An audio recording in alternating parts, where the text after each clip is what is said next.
All right, good morning. Let's play a game. Ready to play a game? Okay, the game is called In or Out. All right? In or Out. What I'm going to do is display on the screen for you some people.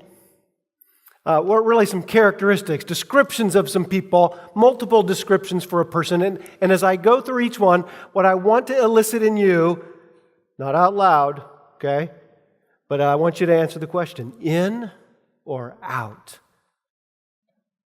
Okay, what am I talking about? Well, okay, we're in church, so I think you know what I mean.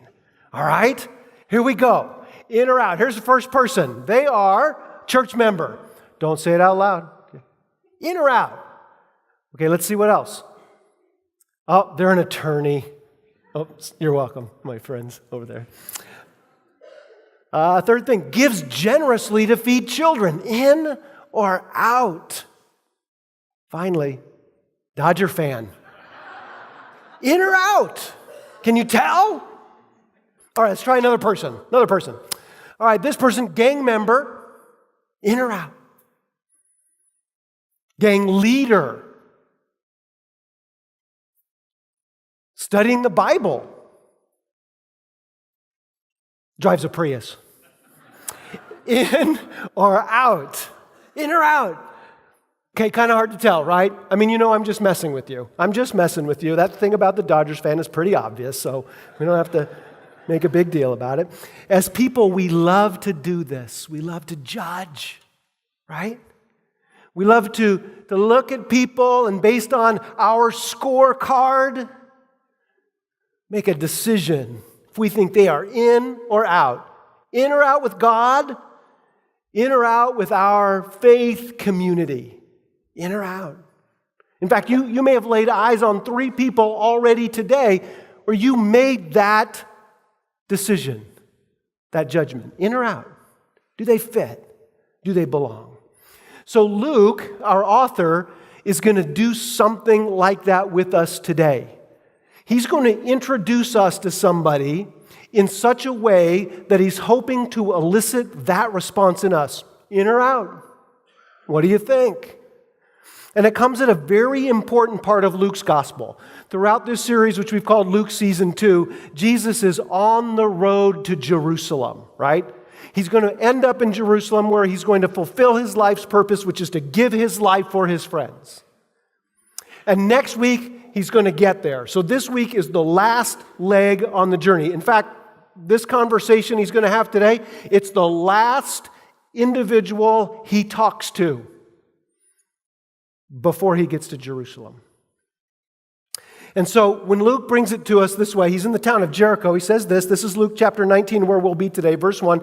He entered Jericho and was passing through. He's still on this journey. Last town on the way, Jericho. And he creates a scene because he's passing through. And now notice who he introduces us to, and just listen to the way Luke describes him.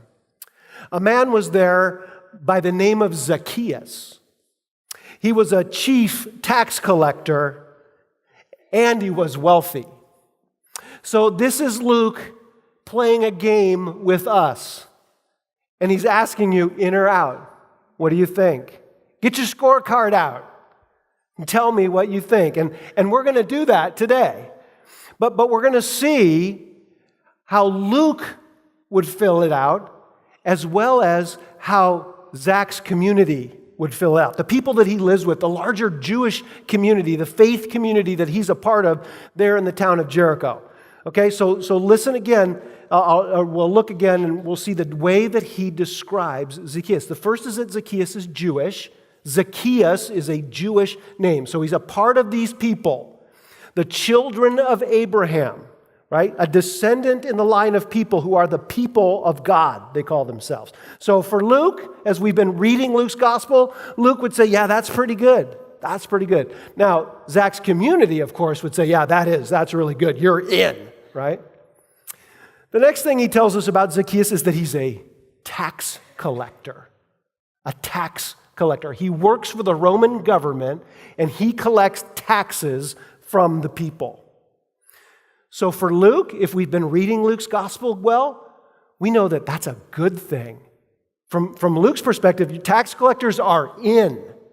In fact, if you look up every time Luke uses the word tax collector, you'll see that they are examples of people who respond positively to Jesus, which is amazing because in Zacchaeus' community, they thought tax collectors definitely out, okay? So they'd be out. Tax collector, no way. There it is. That's because they were sort of a combination of an IRS agent and a spy. So they did not like them. He's not just any tax collector, though. He's a chief tax collector. That means he's not just a boss, but he's a ruler.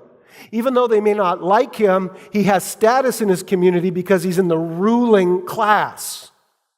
Now, if we've been reading what Luke has to say about people in the ruling class, we'll know that typically they tend to be out. In other words, when Luke shows us the way that the ruling class responds to Jesus, they tend to respond to him negatively. They're opponents of Jesus, generally.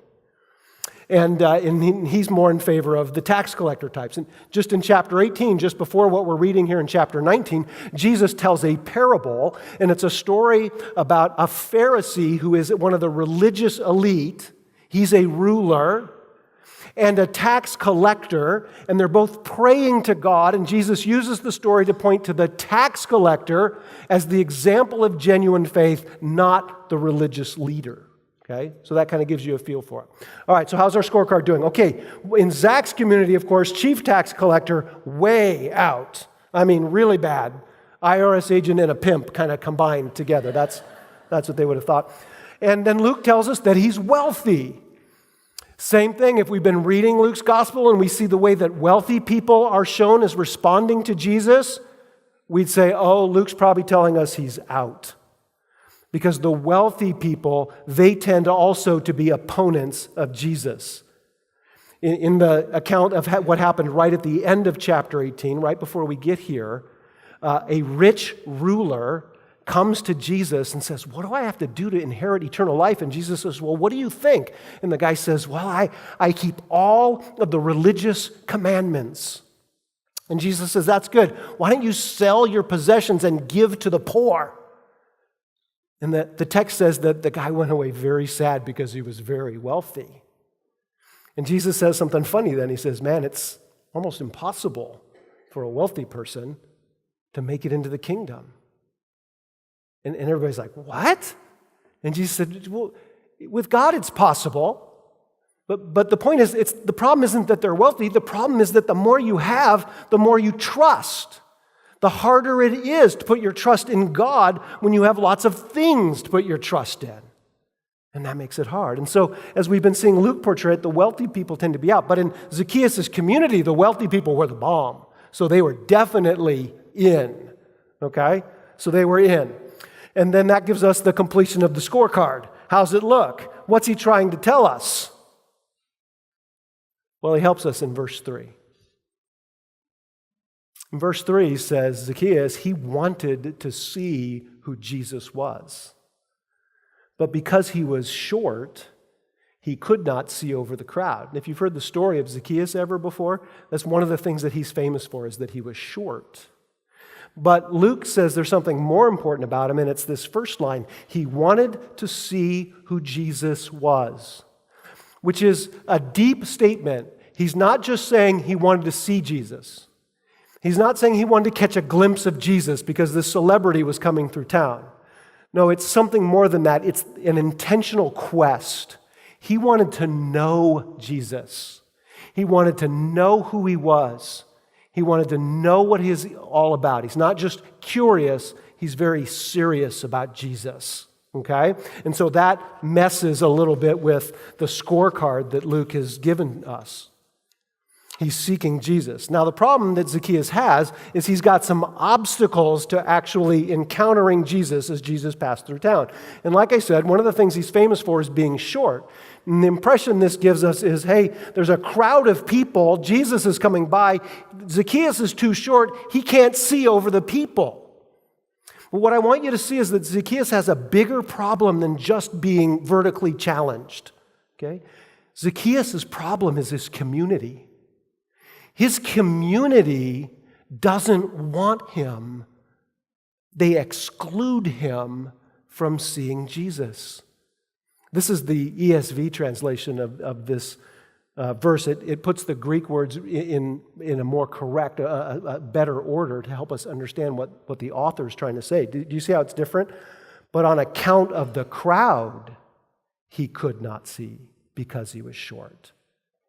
The problem that Zacchaeus has wasn't just that he was short, it's that the crowd excluded him. They determined that he was unworthy, he was insignificant. He didn't fill out the scorecard correctly, probably because he was a tax collector. They didn't allow him in to see Jesus. Because think about it. Being short isn't enough of a reason to keep him from seeing Jesus. So Billy Graham died this week. Great man of God. A lot of tribute being paid to Billy Graham. Imagine this today. Imagine if we announced that today there was going to be a procession, that Billy Graham's body and his family was going to be in procession, and they were going to come right down Rose Drive. And right after church, we were all going to go out there and we could see it. And so let's say we did that, and everybody who's here today, 800 or 900 people, we went out and stood on the sidewalk, made this big crowd to see Billy Graham's body passing by. But there in the back of the crowd is my friend. She's also a part of our church. And, well, I'm not saying she's short, but her license plate says 4'11". Okay? All right, that's what it says. And she can't see. Now, if that were the case, what would we do? We'd move, right? We'd say, hey, 4'11", come right up here, stand in front so you can see. That's what we would do. But Zacchaeus' community wouldn't do that. Not for him. And it's a pretty big obstacle. They're excluding him. They're keeping him from seeing Jesus. And some of you might know that feeling. You might understand what it's like to encounter obstacles when you're trying to get to know Jesus. You may want to, you may be trying to, you may be willing, but you feel like you just face so many judgments, so many condescending looks or so many dismissals from church people because you don't check all the boxes on the scorecard the way they want you to. And so they turn their back. They make it hard. They exclude you. And that's not the way it's supposed to be. I'm sorry for that. The truth is that sometimes we do that in our faith communities. We inadvertently keep people from encountering Jesus because we just assume they couldn't because of the way they fill out our scorecards. But as I've said, Luke actually sees tax collectors as examples of people who respond to Jesus favorably. And so he has these obstacles, but Zacchaeus overcomes the obstacle. This is verse 4. So he ran ahead and he climbed a sycamore fig tree to see him since Jesus was coming that way. That's the second thing that Zacchaeus is famous for, climbing a tree, right? He climbs a tree. I want you to think about how absurd that is. Anybody climb a tree this week? No? Okay. Why not? Because it's absurd. Right? If Billy Graham was really coming down the street and we all went out to see him and you really couldn't see, would you climb one of our trees? No. It's absurd. It's absurd for us. It's absurd for them too. And not only does Zacchaeus climb the tree, but he's this person of wealth, of status. He had rank in his society, and here he is doing this unbelievable thing. He's climbing up a tree so that he doesn't miss out on an encounter with Jesus. And that's pretty awesome. Well, what's more awesome is that Zacchaeus finds out that he's not the only one on a quest. He's not the only one seeking. Look at verse 5. It says, when Jesus reached the spot, he looked up and he said to him, Zacchaeus, come down immediately. I must stay at your house today. Isn't that remarkable? When Jesus gets there, he looks up. He already knows his name. Think about that for a second. And he says, Zacchaeus, I've been looking for you. I really want to stay at your house. That's a pretty big deal. Right? Whenever I read that verse or stuff like that in the Bible, I think, that's a pretty big ask, Jesus. Right? Can you imagine? This means somebody passing through town coming to stay in your home, sleep in one of your beds, sit right in the middle of one of your family meals. That's what he's asking. And so Zacchaeus is seeking Jesus. It turns out that Jesus is seeking him, which, by the way, even though his community tried to keep that from happening, he was intent on it happening, and Jesus meets him in that space. And I'd say that to you too. You know what? If you are seeking Jesus, seriously, if you are seeking Jesus, I can promise you that Jesus is seeking you too. And what Jesus is seeking is something amazing. Zacchaeus, invite me into your home. I want to sit at your table. I want to share a meal with you. I want to have a conversation with you. Zacchaeus, I want to build a relationship with you. That's what Jesus is offering. He's not just looking for a place to stay. He's looking for a connection with Zacchaeus. Bring me right into the center of your life. And let's build something. And look how Zacchaeus responds to this. So he came down at once and welcomed him gladly. Jesus says, come down immediately. And this verse says he came down at once. And in the Greek text, immediately and at once, they're the same word. In other words, Zacchaeus does exactly what Jesus asks. Because he's looking for the same thing from Jesus. He immediately says, you want into my home? You want to be at my table? You want to be in relationship with me? I want that too. And so he welcomes him, and he does it gladly. It fills him with joy to bring Jesus right into the center of where he lives. He doesn't quibble. He doesn't negotiate. Right? He does the exact thing Jesus asked, because that's what he was looking for. Not just a view of Jesus, but he wanted a connection with Jesus and a relationship with him. And listen, this is a pretty good picture of what it means to respond to Jesus, to welcome him, to bring him into your life, to sit with him, to make room for him, to talk with him. And so Zach's community, though, they're all watching this. Remember the people with the scorecard? They're watching this encounter between Jesus and Zacchaeus, where Zacchaeus welcomes Jesus gladly, and notice what they do. All the people saw this and began to mutter. Isn't that a great word? Mutter. It means to grumble. They began to mutter, he has gone to be the guest of a sinner. So, like only religious people can do, they just mutter about this, right? And they can't believe that Jesus would go live, go stay, go relate to the person they'd already deemed. He's unworthy. He's a tax collector, for crying out loud.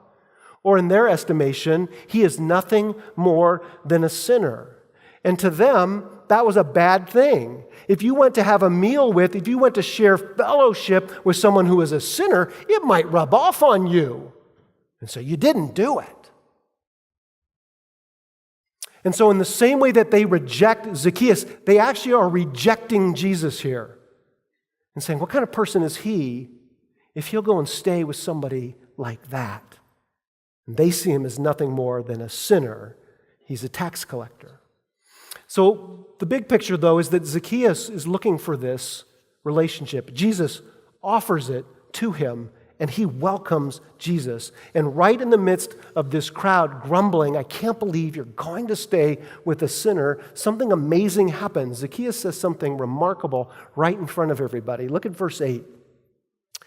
It says, but Zacchaeus stood up and said to the Lord, look, Lord, here and now I give half of my possessions to the poor, and if I have cheated anybody out of anything, I will pay back 4 times the amount. So they say, that guy is a sinner. There's no way he could be in. Just look at the scorecard. And Zacchaeus says, Lord, you know what I do? I give half my possessions to the poor. I pay back in excess anybody that I have cheated. And you know what's important about this? This isn't penance. This isn't punishment. This isn't Jesus saying, you've been a sinner, you better do some stuff about it. And Zacchaeus saying, okay, I better do something that hurts. I'll give my stuff to the poor. That's not what this is. This is a response of Zacchaeus having welcomed Jesus into the center of his life. And now Zacchaeus is demonstrating, he is showing that his life, he's aligning his life with the message of Jesus. He's living his life the way Jesus taught. Do you remember at the very beginning in Luke's gospel when Jesus begins his ministry one day, he announces it by standing up in the synagogue and reading from the text in Isaiah and saying, the Spirit of the Lord is on me, he's anointed me. And the heart of that message of what he's come to do, he says it, Jesus says it. I've come to bring good news to the poor. And this is Zacchaeus saying, me too, I'm in. If that's the way you do it, that's what I'm going to do. I'm going to use my wealth to help those who need it. I'm in. He aligns himself with the life of Jesus. And the wonderful thing about this is, have you noticed Jesus hasn't said anything yet? Right? Because I sort of expect, maybe what Jesus would do when he's going to go to Zacchaeus' house, he might hold up his hand. It would be verse 7.5. It's missing in our text. And it would be Jesus saying, hey, now, Zacchaeus, if I'm going to come over, there's some rules you got to follow. If you're going to have me around, let me give you a list of things you better do. But that's not what it says. Why? Because what happens is Zacchaeus welcomes Jesus into the center of his life, and when he encounters Jesus, it's like he can't help himself. His life changes. He's transformed, even, especially in the way that he handles his money. And Jesus hasn't even said anything yet. That's what happens when Jesus gets close to people, when they welcome him into the center of their lives. Their lives begin to get aligned around his purposes, his teachings. And now Jesus says something. After this, Jesus said to him, today salvation has come to this house because this man too is a son of Abraham. And it's tempting for us to think of this salvation that has come to Zacchaeus in a very narrow way. We tend to think of salvation as being what happens when somebody raises their hand or signs a card and says, I'm believing a few things about Jesus. But for Jesus, it's far more. It's this life. It's inviting Jesus in. It's letting him in and then being transformed by his presence in your life until you align your life with his. Because what Jesus said in verse 5 was, today I must come to your house. And now in verse 9 he says, salvation has come to your house. Because that's why salvation has come, because Jesus has come.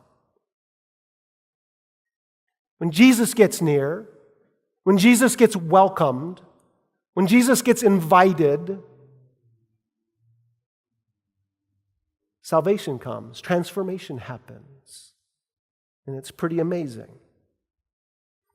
So Jesus affirms this transformation, this welcoming of Jesus that's gone on in his life, that's demonstrated by the way he's aligned his behavior, even with his money. And then he says this, because this man too is a son of Abraham. This man too is in.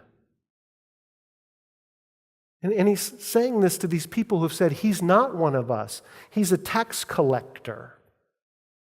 And Jesus is saying he really is because of his faith. And it's a super dramatic, important moment in the gospel of Jesus. Zacchaeus is in. He's definitely in. And it has nothing to do with a scorecard. It's because he was seeking and he welcomed and he got aligned with Jesus. And so he says, you might exclude him because of your scorecard, but I don't actually have a scorecard.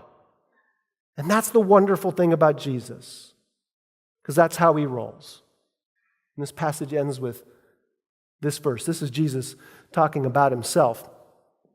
The Son of Man, that's what he calls himself. The Son of Man came to seek and to save the lost. See, that's how Jesus rolls. It's not a question of who's a sinner and who's not. The mission of Jesus is to seek after and to save those that are lost. And it includes everybody, no matter the scorecard. Jesus' purpose is to pursue and to bring back into relationship with God those who have gotten off track, those who've lost their way, those who've found themselves placed even on the outside, those considered impossible to be in. And the truth of the matter is, the church, the followers of Jesus, we carry on this mission now. The minute Jesus left this earth and returned to heaven, he said to his followers, go. Go. This is your mission. Seek, pursue, go after, find, help, return people who have lost their way with God, people who have gotten off course and off track, especially people that everyone else has forgotten and shoved aside. Help them find their way back to God. Not wait for them to show up. Not make sure the pastors go and find some. No, it's everyone. Every follower of Jesus carries on this mission of seeking and looking for, of saving those without God. And to do this, we have to approach it without the scorecard mindset, right? We have to approach it from that mindset of that's us too. Like we sang, I was lost, but I was found. Not, hey, you bad people need to become more like us good people, as if that were possible. And the way we do that is through relationships. That's the way Jesus did it. Through conversations, through hospitality, through meals, through life. Because people should get close to Jesus when they get close to his followers. Right? We ought to be so full of Jesus that when people get close to us, they can't help but get closer to Jesus. And when that happens, amazing things happen. So let's finish with these questions today. 2 questions. Number 1, who is Jesus pursuing through you? Who is Jesus looking for through you? I want you to ask God that question. The answer might come obviously to you, somebody that's already in the path of your life. And you know God is seeking that person. I want you to know today that he wants to do that through you. Maybe the rest of this week, you'll just take that question to God and say, Lord, I want to hear from you on this question. Who are you seeking through me? And when you have an answer to that question, the next thing to ask God is simply, what do I do next? What's a step of relationship that I can take with that person? And then that leads us to the second question, which I think is really the third question. I lost count. Here it is. Who am I excluding? That's a hard one to ask, Jesus. Who is it that I've already decided is out because they don't fill out the scorecard the way I think they should? Who do I pass by every day and turn my back on? Who have I given up on? Who do I not even try with? Who am I excluding? And when you get an answer to that question, then the thing to ask God is, what do I do about it? What's a step that I can take of relationship toward them?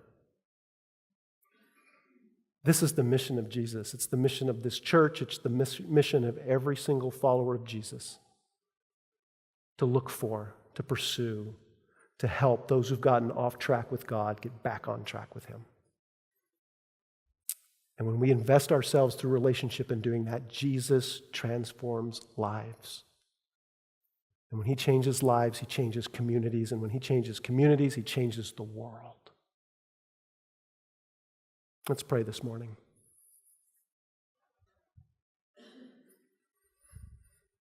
Jesus, your news is such good news that you don't have a scorecard.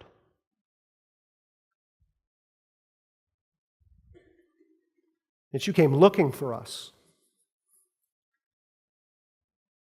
And the moment we went looking for you, we found that you were already there.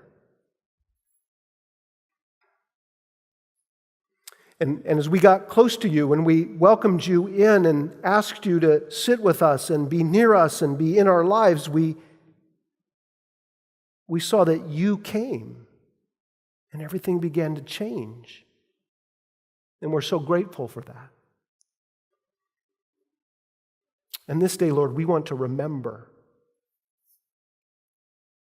that you've given that purpose to us. You've given that privilege to us. So help us to be especially mindful. Answer for us the question, who are you pursuing through us? And who have we excluded? And may you have the glory as we pursue the answers to that question. In Jesus' name, amen.